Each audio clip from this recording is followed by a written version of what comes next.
আসসালামু আলাইকুম। আশা করি সবাই ভালো আছেন। আমি আল্লাহর রহমতে ভালো আছি। তো আজকে একটা নতুন ভিডিও নিয়ে আপনাদের সাথে হাজির। তো সকাল সকাল অনেক রান্না বান্না শেষ করে অনেক কাজ আছে, যেহেতু এই কয়দিন যাবৎ বৃষ্টি আর বৃষ্টি, তাই রান্নাটা দুই চুলায় বসাইছি। এইদিকে দেখেন মাছ নিয়ে আইছি, নানান ধরনের মাছ। গ্রামের মানুষ নানান ধরনের মাছ, টাটকা তরতাজা মাছ। দেখেন মাছগুলো কেমন ছিট পারতাছে। আর এদিক দিয়ে রান্নার কাজ শেষ করে সব কিছু রোদে দিছি।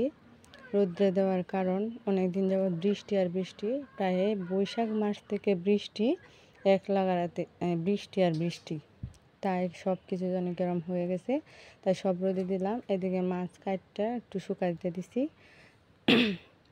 শুকানোর জন্য ছাদে নিয়ে যাইতেছি। তো ছাদে গিয়ে তারপরে মাছগুলো শুকাইতে দিয়ে আয়সা শেষ করব।